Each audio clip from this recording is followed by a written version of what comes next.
And hello, I believe we are now live. Let me just, yep, okay. Hey, everybody. You can see I am now here. Surprise bonus episode show for this week.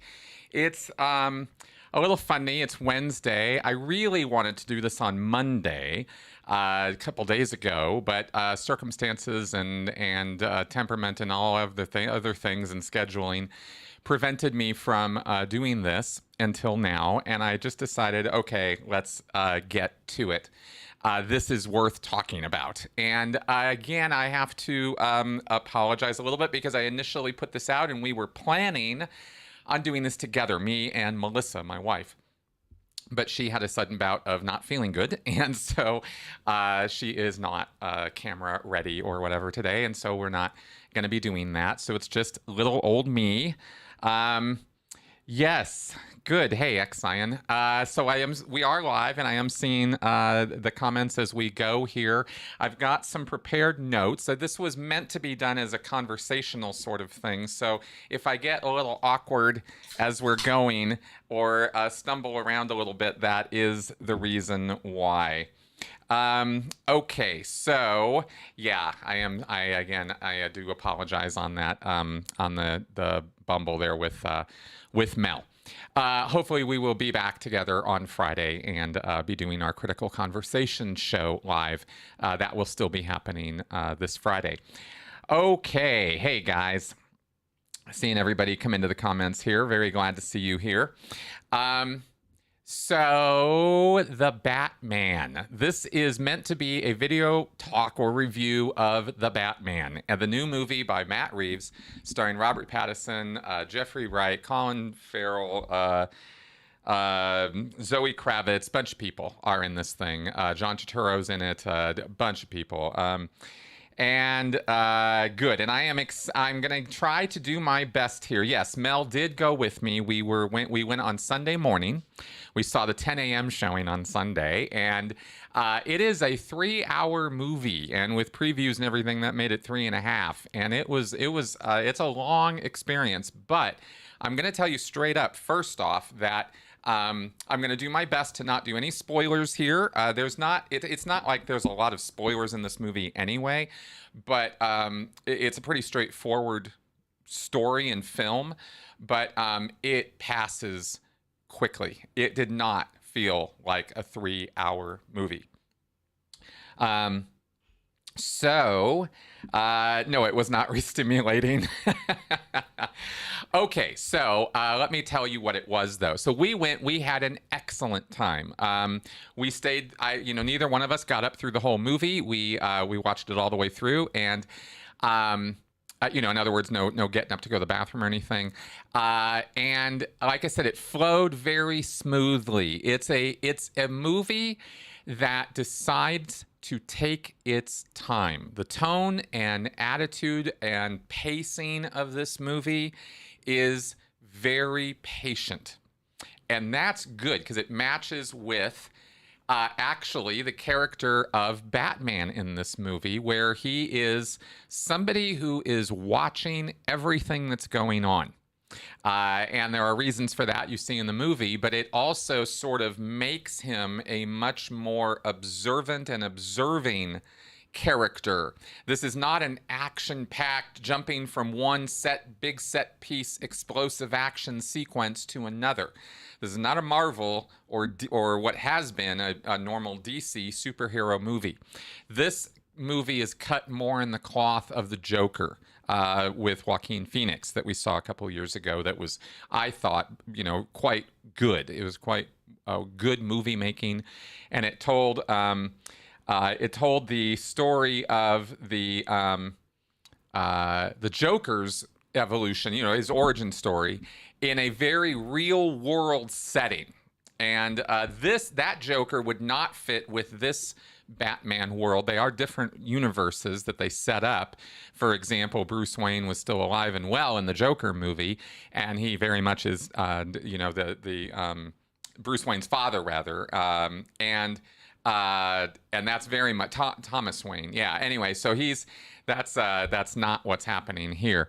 This is I did like his voice. His voice was a bit more normalized. It wasn't so, swear to me, it wasn't like that. I mean, you have to understand that there has been some cynicism and bad reviews and voiced opposition to Nolan's Batman in response to this Matt Reeves Batman. There have been people putting out articles trashing Nolan's Batman, and I am not on that train. I loved Christopher Nolan's vision of Batman, and that's actually where I wanted to kind of start talking about this a little bit, is do a little bit of history in talking about the Batman, because I think that's really important. I want to give you guys kind of my view. I am a hardcore, lifelong Batman fan. From the 66, 67 version of Batman, the Adam West Batman, the campy version that I grew up on. I used to, though, when I grew up watching that Batman, I used to root for the villains. I did not appreciate that campy version of Batman with the pow and the boom. And I did. I watched it, but I didn't like that style of Batman. But there's a point to be made about that. Frank Gorshin is the Riddler. That's right. I remember that very much so. And in fact, the episode of Star Trek that Frank Gorshin was in was one of the best Star Treks that was made from the original series. They did not have rubber nipples on the bat suit in this new Batman. Okay, so we are going to get to some of those points as I go, but let me first cast back in time a little bit, because I have actually gone back and watched early Batman a series like from the 30s. There was something on Amazon we found that I got from Melissa one year that was a very old, I think the original film version. It was a serialized film version of a Batman story, and Batman was this anyway, it was quite ridiculous.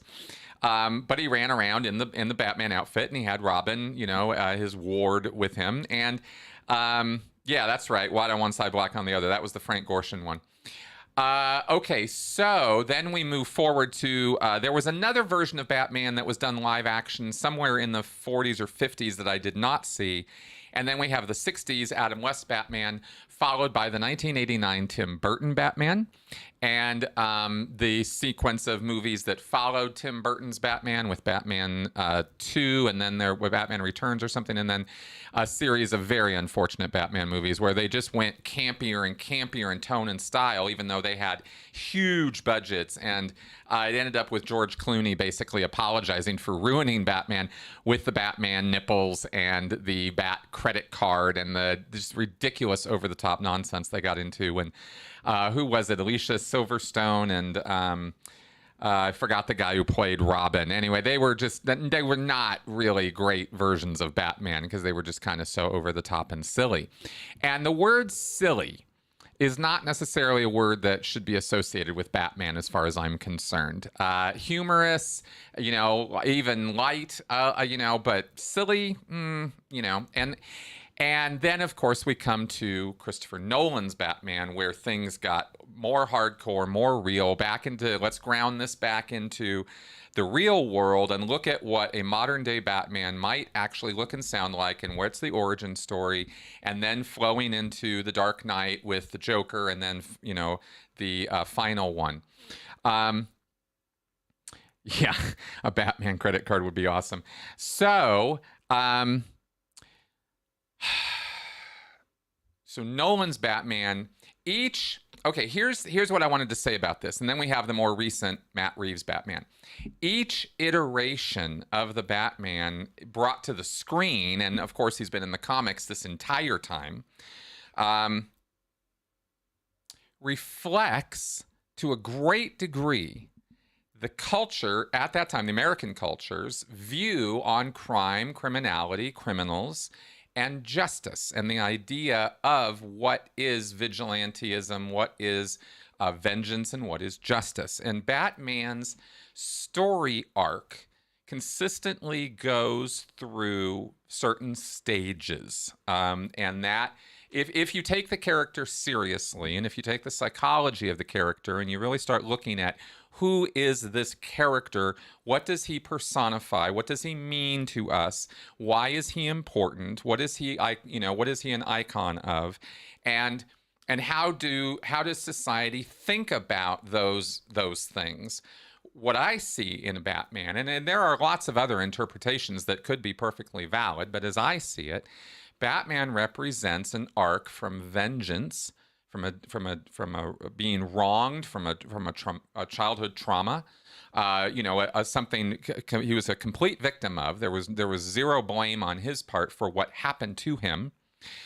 Followed by a desire for retribution, which turns to a lust for justice, which it becomes consuming and all powerful for this individual, and for Bruce Wayne, and he then takes to this over the top solution of dressing up as a bat to terrify criminals and mete out some hard-fisted justice, or rather, I should say, back it up, vengeance.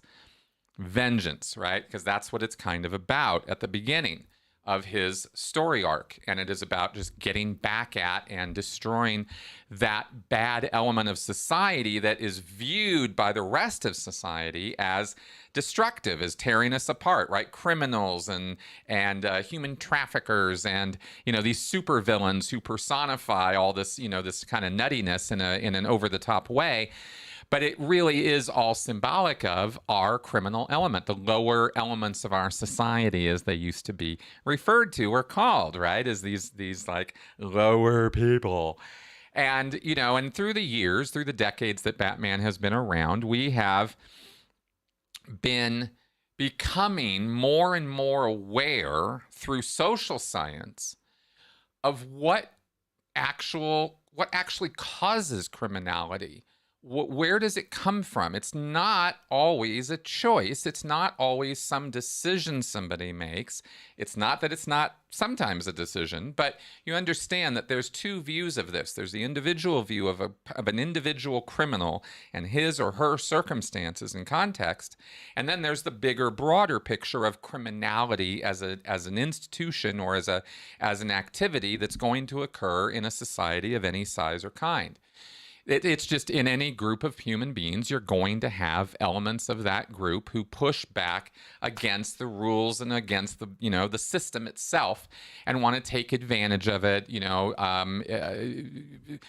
Opportunists, right? Or those who actually create opportunities through nefarious purposes and means, or those who just straight up abuse others for their own personal gain and satisfaction. So that's always there. It's always there. There's no getting rid of that.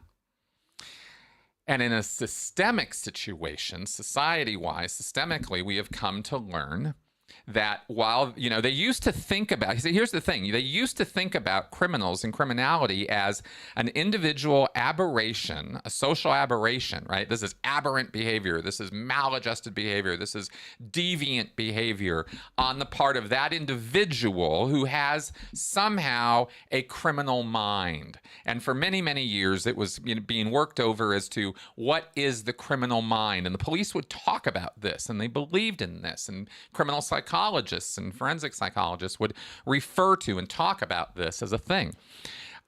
We don't talk about things like that anymore because we've come to realize that it's not what's going on. You do have mental disorders and you do have mental aberrations or an inability to connect certain dots and stuff, but you also have societal systemic issues. And I'm not trying to go on some big criminal diatribe here, but I'm just trying to set the tone of Batman changes over the years because our understanding of this system and how it works has changed. It's grown, it's evolved. We know a lot more now about all of this than we used to know. And the reason this is important is because it actually has everything to do with that story arc I'm talking about, from vengeance and obsession with vengeance to coming to a more evolved point of view about the concept of justice and what is that, and how do each of us as individual citizens, and how does Batman as a more leading citizen personify or pursue that course of justice, which is a very different thing from vengeance. And Batman has always kind of personified that possibility, because from the very beginning he always had the no kill rule. Even seeking vengeance and going and beating the crap out of people and beating them to a bloody pulp sometimes, he always had the rule, well, we're not going to kill anybody. And while that's been violated through the comic books from time to time, it's been pretty consistent in the movies that's not who Batman is.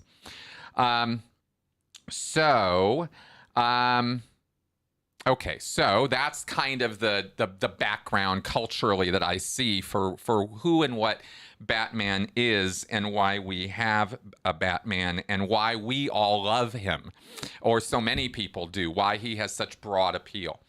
Now, getting to the Batman movie, like I said, it follows the Joker in tone, but it's even more of a detective noir kind of movie. Okay, in the classic style. It's detective comics. It's not action comics version of Batman.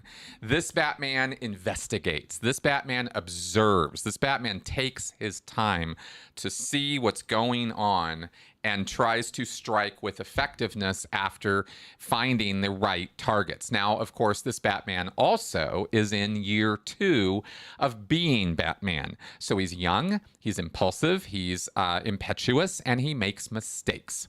But he's also still in the beginning stages of figuring out who he is and what he's doing. So there's conflict and uncertainty and mistakes made along the way, because that's the picture of Batman we're seeing.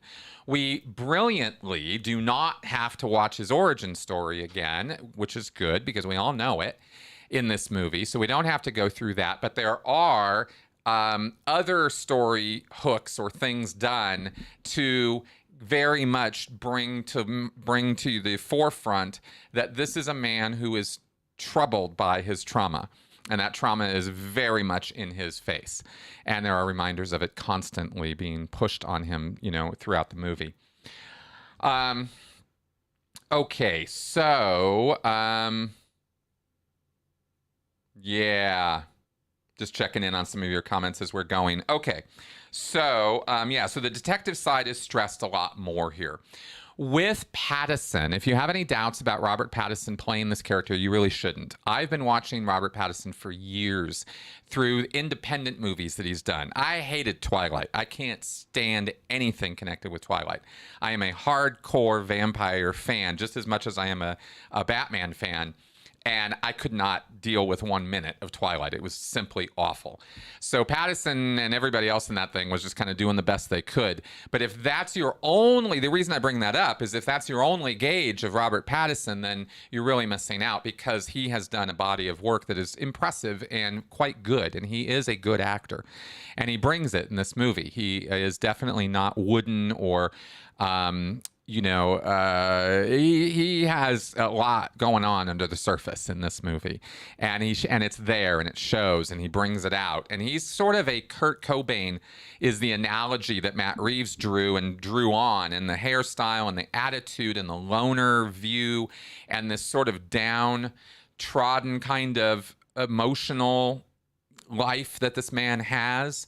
That he gives himself because of his circumstances and his trauma. It's all very, very real and very much on the screen, and you see it in his performance. It's a good one. And also, the other thing that I really appreciated about this Batman is that it didn't pretend that this was a person, especially at this stage in his career. It did not pretend that it's possible to live a carefree playboy surface lifestyle during the day and then go do what this man does at night.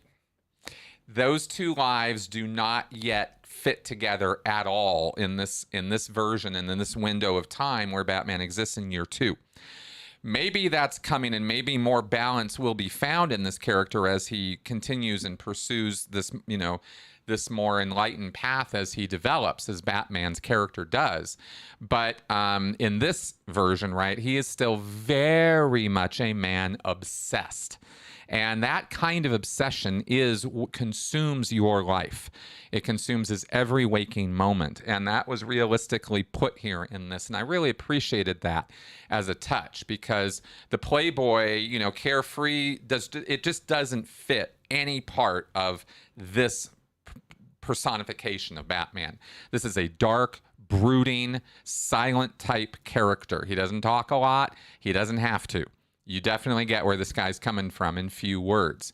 And like I said, he also makes mistakes. He says dumb things, he does dumb things, and he gets, you know, corrected on it. So that's very good. I appreciated that. Just going down the cast list a little bit. Colin Farrell, I really wanted to put a plug in on this one. Yeah, exactly. As Elle says here, Bruce Wayne really wasn't in this film, and I think it's a brilliant take. Exactly. And I don't think it's any kind of spoiler. This is nothing new for the Batman character, if you're familiar with it, to know that Batman is the true face. Bruce Wayne's the mask. And that's very clear in this movie, right? And would continue to be. How many times do you think you'll want to see it again? I am quite positive I will be watching this movie at least 4 more times. Okay. Colin Farrell, standout as the Penguin. I mean, unrecognizable as well. You will get his eyes because he has pretty distinct eyes, and you can see a little bit of his face in there, but the makeup work that they did on him to make him into the Penguin and make him look like a real person who's just scarred, overweight, got a weird nose, but not abnormally, freakishly weird nose. I mean, he definitely earns the name, but it's all there. And you get that this is a dangerous, scary guy. This is not somebody you want to cross. This is not, you know, some laughable villain. This guy will mess your life up and move right on. And you believe it. Okay, these characters are real, at least much more real than you're used to seeing in a comic book genre. Let's put it that way. So I thought he was real standout in this thing. His performance was really quite something. And apparently he was having the time of his life making the movie, is what I've heard he said about this. Oh, he annihilated Danny DeVito. I did not really have much love for Danny DeVito's Penguin, and nothing against Danny DeVito. He's a good actor, and he was doing exactly the performance that was being asked of him. I just didn't really like that version of what they did with Penguin as this sort of underground dweller, you know, playing with penguins in the underground. It wasn't my thing, but that's fine. You know, there's lots of ways to interpret Batman and lots of ways to interpret those villains. I'm just saying I really liked this one. Also, Zoe Kravitz is impressive as Catwoman, and I mean impressive. She's got a lot more dialogue than Pattison does. At least it feels like it in retrospect. And she brings a real dash of reality to this character, as does everybody, but because of the setting. But really, this is a gutsy, determined, strong female character. This is not somebody who's relying on anybody, and certainly not on any guy. But the relationship between her and Batman that develops it makes sense. You go, yep, I get it. I'm walking. I'm totally going with this. It makes total sense to me. And her acting is quite good. She's a good actress. She really is. Okay, so in terms of the world building, it's a super gritty world. It's dark. It's not so dark you can't see what's going on, and I was afraid that might be where they were going, but it's not. You definitely can see all the details. You get enough light for what's happening. You're never kind of lost, but there are a lot of details in this world. It is intensely detailed world building that is going on in this movie. Gotham is represented as a pretty real place, but it's dark and it's rainy. a lot. And that was a little okay. I mean, again, weather is often symbolically reflective of the story and the tone and the mood and all that. So again, it makes sense. It's not like it's off-putting, but it's just, wow. After a while, you're like, does the sun ever come out in this city? Is there ever a bright day? You know. Now, Batman, of course, is a character who lives in the shadows, but you see day, you see night. This movie is not just about Batman running around in the shadows. There's that they set that early on. You get the tone, and you get that Batman is a character who could be anywhere, anytime. But it's still interesting how the criminals are reflected much more realistically in this movie. It's not like they see the bat symbol and cower and run into the gutters or something. It's not. It's just not like that. You know. It's more put together. Okay, now the story arc. Okay, and this is maybe the last bits I wanted to get into on this is the story arc itself is very satisfying as far as I was concerned. It's not. It's a little unpredictable. It goes in places you think it's supposed to go, and then it twists it on you. And I like that. I appreciated that. Paul Dano's Riddler is absolutely perfect. Here's something I want to tell you guys about this, and this has just been a little secret thing I've had for years. Ever since I saw Nolan's Batman, and I saw that right after I got off the RPF. I got a day off and I went to go see The Dark Knight. And then after I saw The Dark Knight, I went back and saw Batman Begins on video, and then the third one came out. I can't remember what it's called for some reason.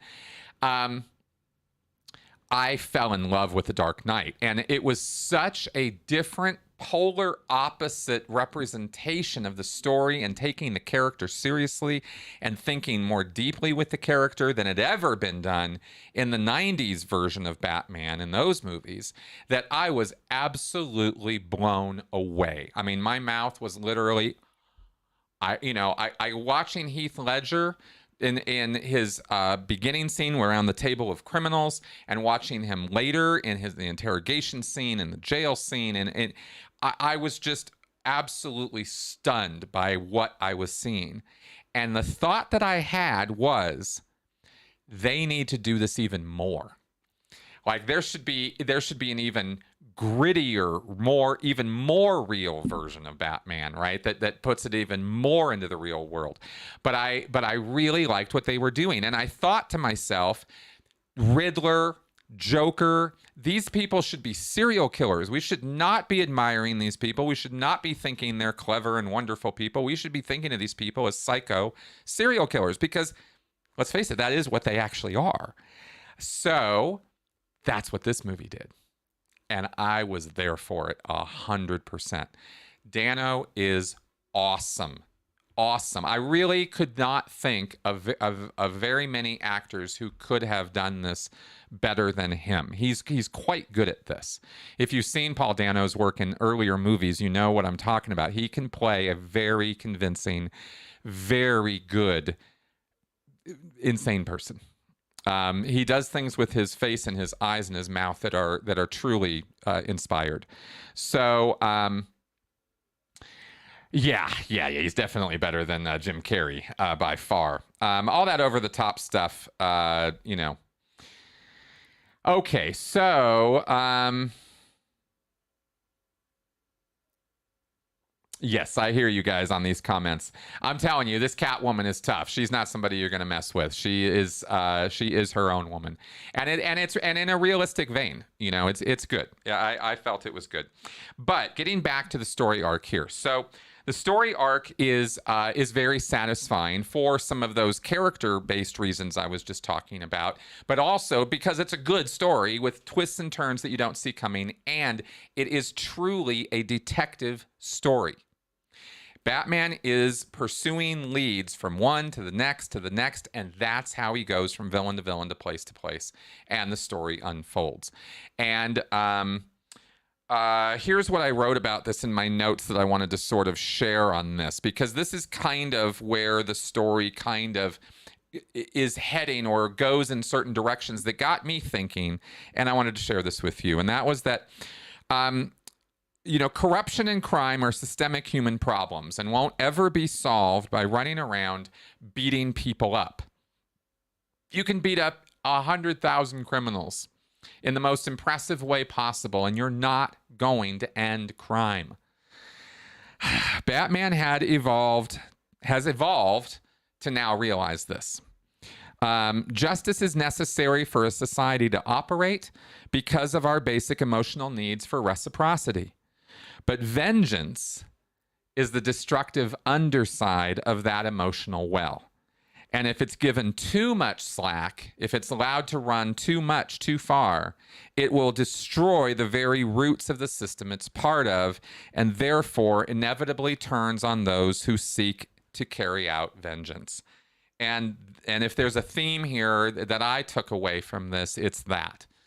It's that, and coming to the stark, honest realization that it's not one man who's going to make a difference. It's not beating people up that's going to solve the problems. It is teamwork. It is working together. It is dealing with these challenges at a systemic level that we can make positive change for real numbers of people at a time. But we need hope. We need leadership. We need inspiration. And people, figures like Batman, icons like Batman, serve that function, right? That there is such a thing as justice, that there is such a thing as reciprocity, that something can be done about it, and that that character can inspire all of us to do better with that. So that's what I can say about all of that. So, this is the first time the Riddler was the major villain in a Batman movie. That's right. And it was just so funny because that was the picture I had watching Nolan's Batman is they should do the Riddler, they should make him a serial killer, and it should be fucking dark and gritty. Pardon my French. And Matt Reeves delivers exactly what I had in mind. 10, 12 years later? And like I said, I was there for it. So I can't recommend this movie enough. For me, it was definitely, I'd say a 9 out of 10 if I had to give it a rating that way. It wasn't perfect. There were a couple of spots where the editing dragged just a bit. I was distracted or thrown out of the film. I thought they could have sped up a couple of the things. I thought they could have moved some of the emphasis in a couple places a little differently to kind of speed things along a little bit. But again, the movie had a tone that was set from the very beginning. Matt Reeves kept it consistent throughout, and it comes to a satisfying end. This is not Unbreakable. This is not M. Night Shyamalan's awful version of a superhero movie with that unbelievably slow and boring pacing.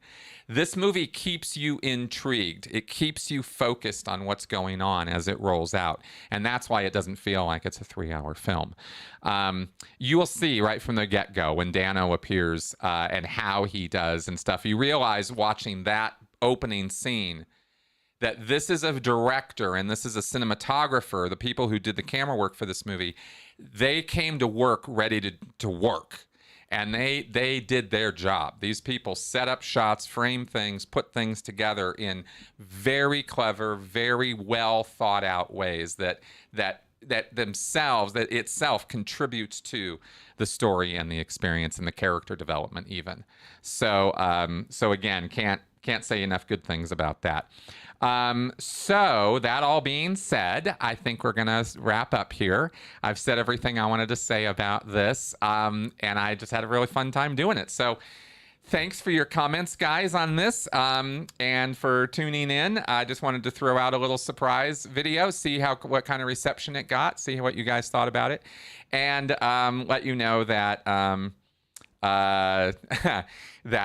we will be doing our show as usual on Friday, et cetera, et cetera, et cetera. All right, guys.